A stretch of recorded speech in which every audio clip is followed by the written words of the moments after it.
శ్రావణ మాసంలో వరలక్ష్మి వ్రతం పూజా విధానము, అమ్మవారికి సమర్పించే నైవేద్యాల వల్ల మనకి ఎలాంటి ఆర్థిక సమస్యలు పోతాయి, అప్పులు తీరుతాయి అనేది వీడియో చివరి దాకా చూడండి.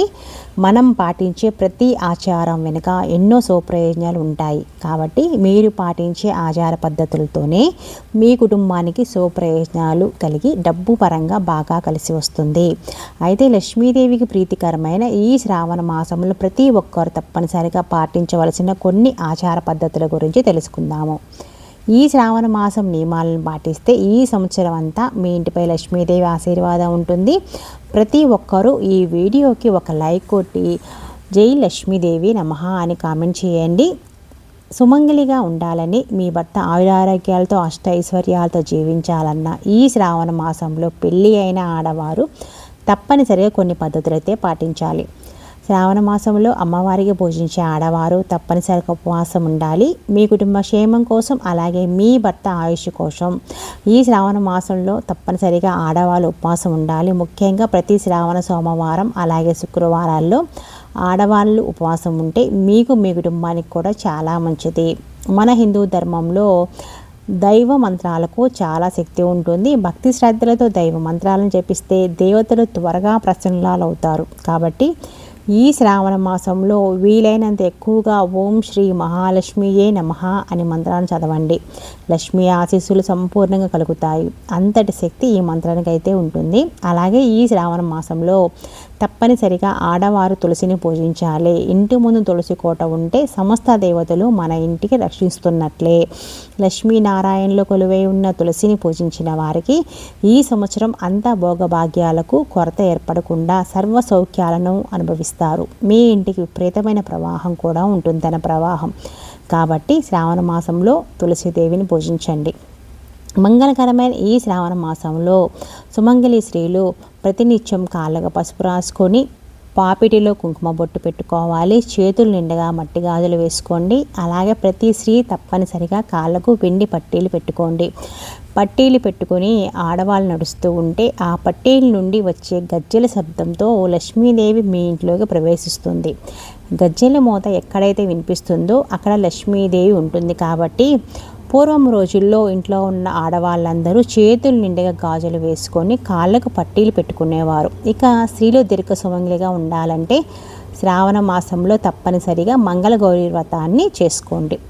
శ్రీకృష్ణుడు వివరించాడు ద్రౌపదీదేవికి అన్నమాట మంగళగౌరి వ్రతం గురించి. దీనివల్ల ఆడవారు దీర్ఘ సుమంగళి యోగాన్ని పొందుతారు.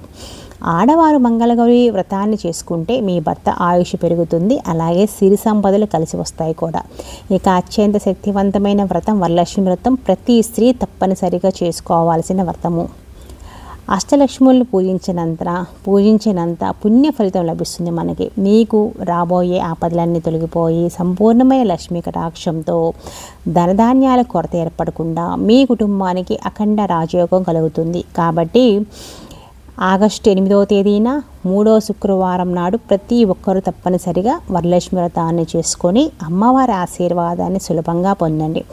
ఇక శ్రావణ మాసంలో తప్పనిసరిగా ముత్తైదువులకు వాయనం సమర్పించాలి. మంగళగౌరి వ్రతాన్ని చేసుకునే ఆడవారు, అలాగే వరలక్ష్మి వ్రతాన్ని చేసుకునే ఆడవారు మీ ఇంటికి 5 ముత్తైదువుల్ని పిలిచి తాంబూలం ఇచ్చి ఆశీర్వాదం తీసుకోండి. ఈ శ్రావణ మాసంలో ముత్తైదువులకు వాయనం సమర్పిస్తే అమ్మవారి తక్షణమే అనుగ్రహిస్తుంది. అదేవిధంగా ఈ శ్రావణ మాసంలో ఏదో ఒక శుక్రవారం నాడు అమ్మవారి దేవాలయానికి వెళ్ళి అమ్మవారికి తాంబూలం సమర్పించి నమస్కారం చేసుకోండి. స్వయంగా మన చేతుల మీదుగా అమ్మవారికి తాంబూలం సమర్పిస్తే ఆ అమ్మవారి వల్ల చల్లని చూపు మన కుటుంబంపై ఎల్లప్పుడూ ఉంటుంది. ఈ నెలలో వచ్చే ప్రతి శ్రావణ శుక్రవారం సాయంత్రం సమయంలో మీ ఇంటి గుమ్మం ముందు శుభ్రం చేసుకొని తప్పనిసరిగా 2 దీపాలు వెలిగించుకోవడానికి ప్రయత్నించండి. శ్రావణ శుక్రవారంలో ఇంటి ముందు 2 దీపాలు వెలిగితే ఆ ఇంట్లో లక్ష్మీదేవి తాండవిస్తుంది. అదేవిధంగా శ్రావణ మాసంలో తప్పనిసరిగా ఇంటి ముందు గుమ్మడికాయ కట్టుకోండి. ఏదైనా ఒక బుధవారం కానీ శనివారం కానీ ఇంటి ముందు గుమ్మడికాయని కట్టుకోండి. గుమ్మడికాయ శ్రీ మహాలక్ష్మి స్వరూపం. మీ ఇంటికున్న నరదృష్టి దోషాలన్నీ తొలగిపోయి మీ ఇంటిపై లక్ష్మీ కటాక్షం ఉంటుంది. గోమాతకు చాలా ఇష్టం. గోవుకున్న ప్రాధాన్యత గురించి పెద్దగా చెప్పక్కర్లేదు. గోమాతను పూజించిన వారికి సకల కోరికలన్నీ తప్పక నెరవేరుతాయి. అయితే విశేషంగా ఈ శ్రావణ మాసంలో గోవుకు పచ్చగడ్డి తినిపించి గోమాతకు నమస్కారం చేసుకుంటే ఇక మీ అంత అదృష్టవంతులు ఇంకా ఎవ్వరూ ఉండరు. సకల దోషాలన్నీ తొలగిపోతాయి. మీ జాతకంలో అదృష్టం కలిసి వచ్చి అపార సంపదలు మీ ఇంటికి కలిసి వస్తాయి. కాబట్టి గోమాతను పూజించండి. గోవుని పూజించటం వీలు కుదరకపోతే ఒక చిన్న గోమాత విగ్రహాన్ని తెచ్చుకొని మీ పూజా గదిలో పెట్టుకోండి. శ్రావణ మాసంలో ఉదయం స్నానం చేసి ప్రతినిత్యం కూడా గోవుకి నమస్కారం చేసుకుంటే ముక్కోటి దేవతల ఆశీర్వాదం ఉంటుంది. ఇక మనలో చాలామంది విపరీతమైన డబ్బు సమస్యలు ఇబ్బంది పడుతూ ఉంటారు. అలాంటి వారికి శ్రావణ మాసం ఒక గొప్ప వరం అనేది చెప్పుకోవచ్చు. ఎందుకంటే ఈ శ్రావణ మాసంలో వచ్చే ఏదైనా ఒక శుక్రవారం నాడు మీ పూజా గదిలో ఐశ్వర్య దీపాన్ని వెలిగించండి. లక్ష్మీదేవిని పూజించండి. ఐశ్వర్య దీపానికి చాలా శక్తి ఉంటుంది. ఐశ్వర్య దీపం వెలిగిస్తే కటిక పేదవాడైనా సరే ఖచ్చితంగా ధనవంతులవుతారు. ఐశ్వర్య దీపం అంటే ఉప్పుతో వెలిగించే దీపం. కాబట్టి శ్రావణ శుక్రవారం ఐశ్వర్య దీపాన్ని వెలిగించి విపరీతమైన ఐశ్వర్యాన్ని పొందండి. దేవతలకే దేవుడు అయిన ఆ పరమేశ్వరుడు మన కుటుంబంపై శివానుగ్రహం ఉంటే చాలు, జీవితంలో ఎలాంటి కష్టాలు ఏర్పడకుండా మన కుటుంబం సాఫీగా సుఖ సంతోషాలతో జీవిస్తారు. కాబట్టి శ్రావణ మాసంలో వచ్చే సోమవారాలప్పుడు ప్రతి ఒక్కరూ కూడా శివాలయానికి వెళ్ళి శివలింగానికి అభిషేకం చేయించుకోండి, లేకపోతే చేయండి. లేకపోతే ఓం నమ శివాయ అనే మంత్రాన్ని మీ ఇంట్లోనే జపించుకోండి, శివ పూజ చేసుకోండి. ఈ శ్రావణ మాసంలో మీ స్తోమతను బట్టి పేదవారికి దాన ధర్మాలు చేయండి. అన్ని దానాల కంటే అన్నదానం చాలా గొప్పది. కాబట్టి కనీసం ఒక మనిషికైనా సరే ఆహారాన్ని దానం చేసి కోటి జన్మల పుణ్యాన్ని అయితే పొందండి. శ్రావణ శుక్రవారంలో ప్రతి ఒక్కరూ అమ్మవారిని పూజిస్తారు. ఈ శ్రావణ మాసంలో చేసే పూజలకు రెట్టింపు పుణ్య ఫలితం ఉంటుంది. శ్రావణ మాసంలో దీపారాధన చేసేటప్పుడు కొన్ని నైవేద్యాలను అమ్మవారికి సమర్పిస్తే ఇక మీ ఇల్లు అంతా సిరుల వర్షంతో నిండిపోతుంది. అదేవిధంగా కొన్ని పుష్పాలతో అమ్మవారిని పూజిస్తే కోరిన కోరికలన్నీ వెంటనే నెరవేరుతాయి.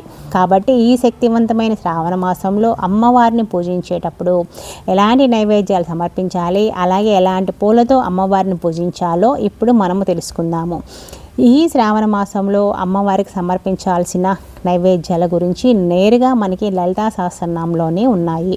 శ్రావణ మాసంలో అమ్మవారిని పూజించిన వారికి సకల సంపదలు అలాగే సౌభాగ్యాలు కూడా ఉంటాయి. కాబట్టి శ్రావణ మాసంలో నిత్య దీపారాధన చేసేవారు అమ్మవారికి బెల్లం నివేదిస్తే మీ కుటుంబం అంతా ఆయురారోగ్యాలతో జీవిస్తారని వేద పండితులు కూడా చెప్తున్నారు. విశేషంగా బెల్లంతో చేసిన పొంగలి అంటే అమ్మవారికి మహాప్రీతికరం. బెల్లానికి అంటూ ముట్టు దోషం ఉండదు. కాబట్టి అమ్మవారి పూజలు బెల్లంతో చేసిన పరమాన్నం కానీ బెల్లం ముక్కని కానీ నివేదించిన అమ్మవారి చల్లని చూపు మన కుటుంబంపై ఉంటుంది. మరీ ముఖ్యంగా శ్రావణ శుక్రవారంలో అమ్మవారిని పూజించేటప్పుడు పాలతో చేసిన పాయసం నివేదించాలి. ప్రతి శ్రావణ శుక్రవారం ఇంట్లో పాలు పొంగించి ఆ పాలతో పాయసాన్ని తయారు చేసి అమ్మవారికి నైవేద్యంగా సమర్పిస్తే మీ కుటుంబంలో ఐశ్వర్యం వృద్ధి చెందుతుంది. క్రమక్రమంగా మీ ఇంటి సంపద పెరుగుతుంది. ఇక బెల్లంతో చేసిన బూరెలను అమ్మవారికి నివేదిస్తే విపరీతమైన అదృష్టం కలిసి వస్తుంది. మీ ఇంట్లో శుభకార్యాలు జరుగుతాయన్నమాట. అలాగే గారెలను నైవేద్యంగా సమర్పిస్తే రుణ బాధలు తొలగిపోతాయి. కాబట్టి ఆర్థిక సమస్యలతో బాధపడేవారు అలాగే అప్పుల సమస్యలతో ఇబ్బంది పడేవారు మినపప్పుతో చేసిన గారెలను అమ్మవారికి నివేదించండి. ఆర్థిక సమస్యలన్నీ తొలగిపోతాయి. అదేవిధంగా తెల్లటి అన్నాన్ని ఇష్టపడే తల్లి ఆ మహాలక్ష్మి. తెల్లటి అన్నం అంటే కొబ్బరి అన్నం అనే అర్థం. ఇక్కడ అమ్మవారి పూజలో కొబ్బరి అన్నాన్ని నివేదిస్తే మనం తెలియక చేసిన పాపాలన్నీ కూడా తొలుగుతాయి. ఆ అమ్మవారి అనుగ్రహం మన కుటుంబంపై ఎల్లవేళలా ఉంటుంది. దీర్ఘకాలిక అనారోగ్య సమస్యలతో బాధపడేవారు బెల్లం పానకాన్ని తయారు చేసి అమ్మవారి పూజలో నైవేద్యంగా సమర్పించండి. తద్వారా మంచి ఆరోగ్యం లభిస్తుంది. మీ కుటుంబం అంతా ఆయురారోగ్యాలతో జీవిస్తారు. వడపప్పు నైవేద్యంగా సమర్పిస్తే కోరిన కోరికలన్నీ త్వరగా నెరవేరుతాయన్నమాట. ఇక వివాహ ప్రయత్నాలు చేసేవారు ఉద్యోగం కోసం ఎదురు చూసేవారు అమ్మవారికి నైవేద్యంగా దోశలు సమర్పించండి. బియ్యపిండితో చేసిన దోశలను అమ్మవారికి నివేదిస్తే వివాహం కాని వారికి మంచి సంబంధాలు కుదురుతాయి. అలాగే ఉద్యోగ ప్రయత్నాలు చేసేవారికి మంచి ఉద్యోగం కూడా లభిస్తుంది.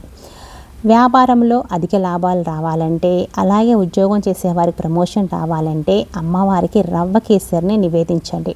అలాగే పెసరపప్పుని నానబెట్టి అందులో కాస్త బెల్లం కలిపి అమ్మవారికి నివేదించండి. లేదా పెసరపప్పుతో పాయసం తయారు చేసి అమ్మవారికి సమర్పిస్తే ఆ అమ్మవారి కరుణా కటాక్షాలను సులభంగా మనం పొందవచ్చు. అమ్మవారికి ఎంతో ఇష్టమైన పూలు మందార పూలు.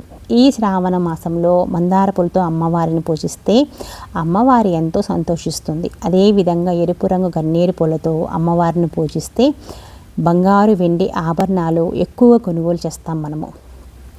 ఇక తెలుపు రంగులో ఉండే సన్నజాజి పువ్వులు, అలాగే మల్లెపూలతో లక్ష్మీదేవిని పూజిస్తే కోరిన కోరికలను వెంటనే నెరవేరుతాయి. అయితే విశేషంగా వరలక్ష్మి వ్రతం చేసేటప్పుడు నీలం రంగులో ఉన్న శంకు పువ్వులతో అమ్మవారిని పూజిస్తే మీ పూజకైతే రెట్టింపు పుణ్య ఫలితం లభిస్తుంది. ఇక చాలామంది ఇళ్లల్లో తరచూ శుభకార్యాల్లో ఆటంకాలు ఏర్పడుతూ ఉంటాయి. అలాగే కొంతమంది కుటుంబంలో ఎల్లప్పుడూ కలహాలు ఏర్పడుతూ ఉంటాయి. అలాంటి వారు అమ్మవారికి నైవేద్యంగా పులిహోర సమర్పించి ఆ పులిహోర ప్రసాదంగా అందరికీ పంచిపెడితే మీ ఇంట్లో అన్ని శుభకార్యాలు స్టార్ట్ అయిపోతాయి. కుటుంబంలో ఆనందాలు పెరుగుతాయి. అమ్మవారికి అత్యంత ఇష్టమైన నైవేద్యములో దద్దోజనం ఒకటి. దద్దోజనాన్ని అమ్మవారికి నైవేద్యంగా సమర్పిస్తే మీకు మీ కుటుంబానికి సకల ఐశ్వర్యాలు అయితే కలుగుతాయి. అదేవిధంగా నానబెట్టిన కొమ్ము శనగలు, కొబ్బరికాయ, అరటిపండ్లు, దానిమ్మ పండ్లు ఇలాంటి నైవేద్యాలను అమ్మవారికి సమర్పిస్తే కోరిన కోరికలన్నీ త్వరగా నెరవేరుతాయి. మీ పనుల్లో ఎలాంటి ఆటంకాలు లేకుండా విజయం అవుతాయి పనులన్నీ కూడా. ఎర్ర గులాబీ పూలతో లక్ష్మీదేవిని పూజిస్తే మీ కుటుంబానికి అష్టైశ్వర్యాలు ప్రాప్తిస్తాయి. ఇక మానసిక ప్రశాంతతను కోరుకునేవారు తెలుపు రంగు గులాబీ పూలతో అమ్మవారిని పూజించండి. అలాగే చామంతి పూలతో అమ్మవారిని పూజిస్తే మీ కుటుంబంలో ఎలాంటి సమస్యలు ఏర్పడకుండా అమ్మవారి మీ కుటుంబాన్ని రక్షిస్తూ ఉంటారు. ఈ శ్రావణ మాసంలో చేసే పూజలకు అలాగే దాన ధర్మాలకు కొన్ని వేల రెట్లు అధికంగా పుణ్య ఫలితాన్ని అయితే మనం పొందవచ్చు. ఒక్క శ్రావణ శుక్రవారమే కాకుండా ఈ నెలలో వచ్చి ప్రతి శ్రావణ మంగళవారం నాడు గౌరీ పూజ చేసుకోండి. అలాగే ప్రతి సోమవారం నాడు శివుడికి అభిషేకం చేయాలి. ఇక శనివారం నాడు తప్పనిసరిగా ఇంట్లో పిండి దీపాలు వెలిగించి ఆ వెంకటేశ్వర స్వామిని పూజించుకోండి. అలాగే పారిజాత పూలతో అమ్మవారిని పూజిస్తే స్వర్గ ప్రాప్తి కలుగుతుంది. తులసి దళాలంటే శ్రీ మహావిష్ణువుకి ప్రీతికరమైనవి కాబట్టి విష్ణుమూర్తికి ఇష్టమైన తులసి దళాలతో అమ్మవారిని పూజిస్తే లక్ష్మీనారాయణల ఆశీర్వాదం సంపూర్ణంగా లభిస్తుంది మనకి. అలాగే శ్రావణ మాసం నెల రోజులు తప్పనిసరిగా తులసి కోటను పూజించాలి. ప్రతి నిత్యం తులసి కోటలో దీపం వెలిగించి తులసి కోటకు ప్రదక్షిణాలు చేస్తే ఈ సంవత్సరం అంతా సరిపడా ఐశ్వర్యం మన ఇంట్లో ఎప్పుడూ ఉంటుంది. విశేషంగా ఈ శ్రావణ మాసంలో ఇంట్లో దీపారాధన చేసేటప్పుడు ఆవు నెయ్యితో దీపం వెలిగిస్తే చాలా మంచిది. ఆవు నెయ్యి లక్ష్మీదేవికి ప్రీతికరమైనది, ఇష్టం కాబట్టి ఆవు నెయ్యితో దీపారాధన చేస్తే మీరు చేసే పూజలకు విశేషమైన ఫలితం ఉంటుంది. ఇక ప్రతి శ్రావణ శుక్రవారం నాడు ఇంటికి గడపలకు తప్పకుండా పసుపు రాసి లక్ష్మీదేవి విశేషంగా అలంకరించి ఇంట్లో పూజ చేసుకోండి. విశేషంగా ఈ శ్రావణ మాసంలో తమలపాకులపైన దీపారాధన చేస్తే చాలా మంచిది. సంపదలకు దేవత అయిన లక్ష్మీదేవికి కొబ్బరికాయ అంటే మహాప్రీతి కాబట్టి ప్రతి శుక్రవారం తప్పనిసరిగా అమ్మవారి పూజలో కొబ్బరికాయ నివేదించడానికి ప్రయత్నించండి. ఇక లక్ష్మీదేవికి ఎంత ఇష్టమైన జంతువు ఏనుగు కాబట్టి లక్ష్మీదేవి పూజలు తప్పనిసరిగా చిన్న సైజు ఏనుగు విగ్రహాలని ఉండేటట్టు ఏర్పాటు చేసుకోండి. మీ శక్తి కొలది అమ్మవారికి ఏమి నివేదించినా కానీ అవి భక్తి శ్రద్ధలతోనే అమ్మవారిని పూజించండి. భక్తి శ్రద్ధలతో అమ్మవారిని పూజిస్తే అమ్మవారి అనుగ్రహం వెంటనే కలుగుతుంది మనకి. ఈ వీడియో మటుకు నచ్చితే తప్పకుండా లైక్ చేయండి. ఓం శ్రీ లక్ష్మీదేవి నమః అని కామెంట్ చేయండి.